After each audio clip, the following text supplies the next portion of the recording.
What's up, guys? My name is Dean, or as most of you know me, Twisty, and today it's time to wrap up round 4 of the AFL season. So let's jump straight into the ladder right now. We got North Melbourne on top, undefeated, the only team undefeated, which is a pretty good testament to how even the competition this is. The Bulldogs, the Swans, the Cats round out the top 4, and then the Gold Coast, West Coast, Adelaide, and Hawthorn, all teams on 3-1, all in the top 8. Then, if you go to a couple of teams on 2-2, the Giants, Melbourne, Port Adelaide, who were useless on the weekend, and then you take a look at St Kilda, and then the bottom 6 has Richmond and Collingwood and Fremantle in it. So they're very interesting to see how they're going to go out, but none of those teams are doing quite as well as they'd like. Essendon with the 1 and 3 probably could have been 2 and 2 if they played a little bit better on the weekend. Granted, Geelong didn't kick very accurately, but we'll get into that in a moment. Anyway, first game was Friday night. Richmond absolutely got slaughtered by the Eagles. They looked horrible, Richmond. I had to turn the TV off in the first quarter. Oh, not the end of the first quarter, in the second quarter, just because they didn't look like they could do anything. They had 8 inside 50s for the first quarter. Rewalt kicked 4 goals, which was a little bit of a highlight for there. But they just need to play him deeper, and I think the service inside Richmond's forward 50 were horrible. Could have been 25-goal loss if Rance wasn't playing, and a lot of people have said that, but it's probably true. And, West Coast didn't even kick that accurately. They kicked 18-17. Just think if you take that 7 and add them onto the goals, that's what, 25-10, which is 160. So it could have easily been a 100-point win. Jack Darling looks good as well. Yo was fantastic on the night. And Kennedy 2 goals 3. I think Rance probably won that battle there. And Dan Riola kicked a couple of goals for the Tigers. So Richmond, where are they headed? We still don't know. And probably downhill. But as for West Coast, they're looking a little bit better than they were previously. We go and we have a look at the next game. Essendon and Geelong. As I said, Essendon were right in this contest until about midway point in that last quarter. Geelong, they kicked 9 goals, 18. So really, they should have won the game by more than just 5 goals. But Essendon's credit, they were very impressive. I was cheering them on the weekend. I don't think anyone cheers on Essendon, but now that they've lost all their players, we want to see them win because it'd be funny to watch another team lose. But if we have a look, Motlop kicked a couple goals, Cockatoo kicked a goal. Fantasia looked very good. I thought he was one of the better players on the day. He was much improved. Zaharakis, great again for Essendon as usual, and Dangerfield just the lazy 27 disposals. Didn't even have that good of a game, to be honest. But Geelong ticking along nicely. The win is a win. That's all you need. Next game was a ripping clash. St Kilda and Hawthorn down at Aurora Stadium. The Hawks 3-point winners. St Kilda was so robbed in this one by numerous umpiring decisions. The first one was the no 15. The second one was also the no 15. And the third one was an advantage that they didn't pay. Hawthorn took the advantage. Gunston kicked it onto a centering ball. They didn't pay that because the guy ended up dropping the mark. And the ball goes back and they kick a goal from it. So that's a 2-goal turnaround. Or well, two 2-goal turnarounds really. So St Kilda can consider themselves very unlucky here in a couple of situations. Bruce kicked 2 goals. Paddy McCartan, he could have kicked the match-winning goal, just missed it. The wind didn't come back. I was surprised. I thought the wind was going to bring it back, and the wind just didn't. Sam Mitchell had a PB, 44 touches. Armitage, 35, very good also. St Kilda, very unlucky in this game. Should have got the win, but we may yet see some really good St Kilda signs. Like, they are looking a much better side than even 2 weeks ago when they played the Bulldogs. They looked pretty rubbish then, so they look pretty good now off the back of that. So if they bring that effort and intensity to every game, I might see them upsetting a couple of finals sides. Yeah. Alright, Q Clash on Saturday twilight. The Lions beat the Suns. They should have won by a lot more. They kicked 14-23, so they won by 13 behinds. Pierce Hanley, best man on the ground, couple of goals, 28 touches. He was just very damaging with a lot of his disposals, and I think that's what he did a couple of years ago. He was one of the best meters gained players in the competition. Lynch kicked 5 goals as usual. Could have kicked 25 goals, to be honest. I think he kicked 4 of them in the first quarter. But the Suns, they just didn't have as much effort in the second quarter. They started really strongly. Brisbane missed their chances early, and you just thought they were going to come back to haunt them. But to their credit, they kept going, and they kept missing, and then they kept kicking goals. So Brisbane definitely deserved to win this one. Played much better than the Gold Coast Suns. Malcheski's getting into a little bit of form once again. But the Gold Coast Suns, if they're going to play finals, they're going to have to win games like this. They're not going to want to drop them to their cross-town rivals, or really to anyone that's sort of up and coming. They want to be beating those teams that should be below them, and they should be beating them, and then try and knocking off some better sides along the way. Next game, Carlton, the Dogs. We take a look here. Carlton 7-7-49, the Bulldogs 13-7-85. So 6-goal win to the Bulldogs. Bontempelli 3 goals. Sorry, I thought I was like 30 goals. What? Sumner kicked a couple. Kerridge was good as well. I didn't watch this one. I was streaming. So the big news out of these are the injuries, which I'll get to later on, which is Johannesson's injury. But I'll talk about that when I talk about all the injuries. Adcock came in, kicked a goal, and yeah, the Bulldogs, as good as they were, yeah, their injury toll's going to test them, but I think they can still do it. Let's have a look at the Coleman medal race after round 4. You got Tommy Lynch on 18 goals for the Gold Coast. He's currently leading the chase. Jared Waite with 16. Franklin on 16. Eddie Betts, 13 goals. Brent Harvey, Kennedy, Darling with 12 each. Jenkins with 11.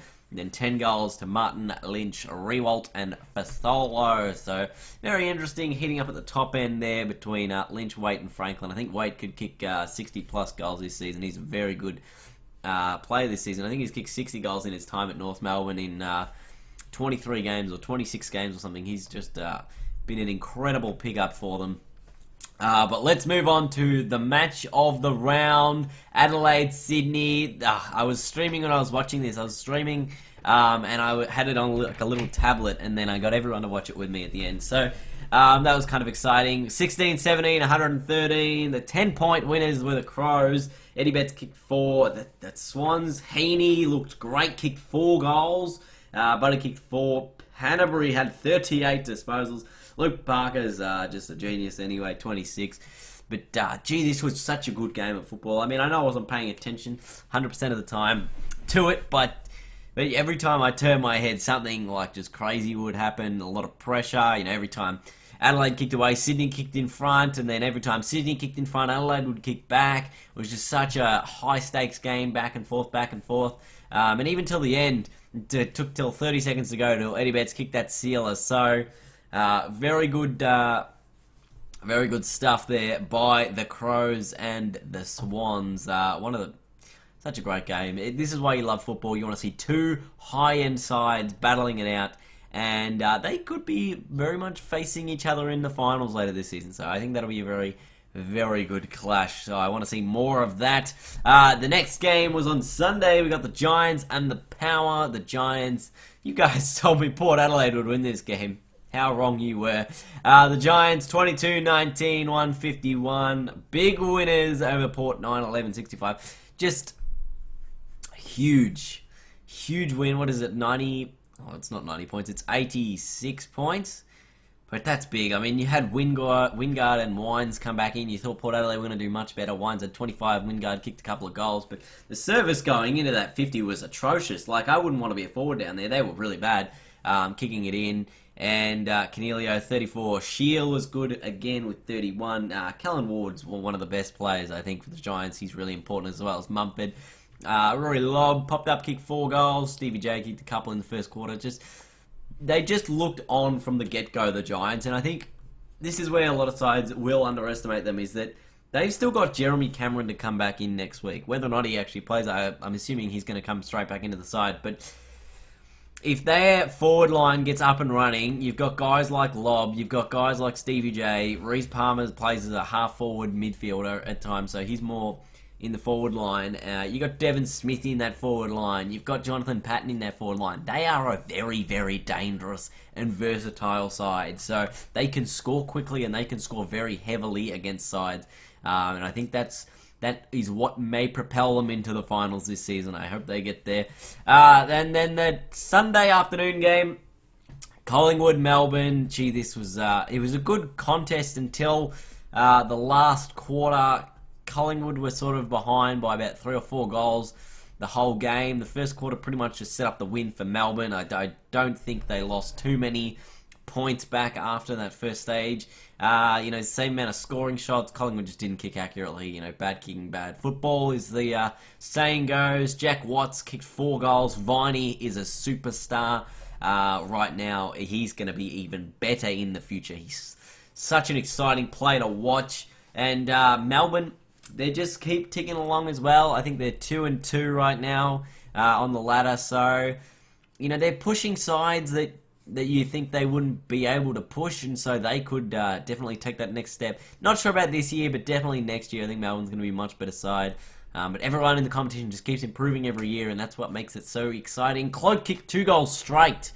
And if that's not a sign of Collingwood having a good game, then I don't know what is. So they just lacked a bit of effort out there, and I think that's ultimately what cost them. The final game of the round, North Melbourne Freo. North with a big win, 31 points. And Jared Waite, as I said, kicked 4 goals. He's a superstar for North Melbourne. Just Nat Fyfe coming along nicely, 27 and 4 goals. Matty Pav could have kicked a little bit more accurately. This was a pretty close game as well. This was pretty exciting until probably about halfway into the last quarter. North Melbourne started to kick away. Zeebel's probably going to be their captain next year. 3 goals, 26 touches. Gibson the same. So North Melbourne probably flown a little bit under the radar. They haven't faced a huge opponent yet. Their round 1 win against Adelaide was, I think, probably their best now if we look at how good Adelaide have been. So North Melbourne definitely a top 4 contending side. They just haven't had the media coverage, I think, as some of the poorer teams and some of the up-and-coming teams. Anyway, let's have a look at the injury list. The final thing I'm going to do today. Paridis, McStay, and Goldsack are all late outs. A couple of those through illness, and Paridis with the groin strain. Plenty of injuries all around. Richmond had Hampson, Asprey, Laverde for the Dons with the shoulder, Mitch Brown with his nose, Shane Kirsten with the calf. Stephen Martin got KO'd by Stephen May, who will probably get weeks, and I'm talking big weeks, like 6+ weeks. Darcy Gardner had an elbow issue. Dale Thomas had a knee and ankle problem. Murphy had a cut head. Johannesson's a hamstring. We'll get to that in a moment. Suckling had an ankle. He played the rest of the game. He'll be fine for next week. Tom Boyd, the shoulder. No idea how long he might miss, if anything. Ben Reid with the knee. Kept playing. Sinclair with concussion. Travis Cloak, he came back on the ground after injuring his elbow and played out the rest of the game. And then on report, like I said, we'll get a week for punching Vickery in the nose. And Vickery might get a little bit of a fine for a little bit of staging. Stephen May will get 6+ weeks. Lin Jong, it'll be a tough one for this one. I think he might get away with it. And Charlie Dixon, I didn't see the striking incident, so I'm not sure there. But Johannesson's the big injury here. This is going to take him out for up to 4 months. They believe the hamstring has been completely torn off the bone, so not 4 weeks as first thought. This could be a 4-month hamstring. Could potentially knock him out for the majority of the season, and then you want to get him right for finals. So he might be very, very lucky if he plays again this season. It's going to have surgery. It's going to be a huge injury to fix. But I tell you what, it's a doozy. And the Bulldogs, if they don't have Easton Wood, if they don't have Boyd, if they don't have Murphy and they don't have Johannesson, it's going to be a very tough halfback lineup for them to try and run and play their game style. But I think they're up to it. So anyway, let me know what you guys think in the comments. Who's going well, who's going not so well.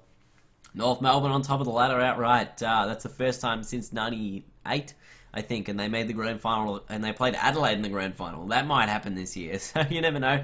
But leave a big thumbs up if you did enjoy today's video, and as always, stay happy, stay awesome. I don't even know what I'm saying anymore. Have a good day, and I'll see you guys later. Bye-bye.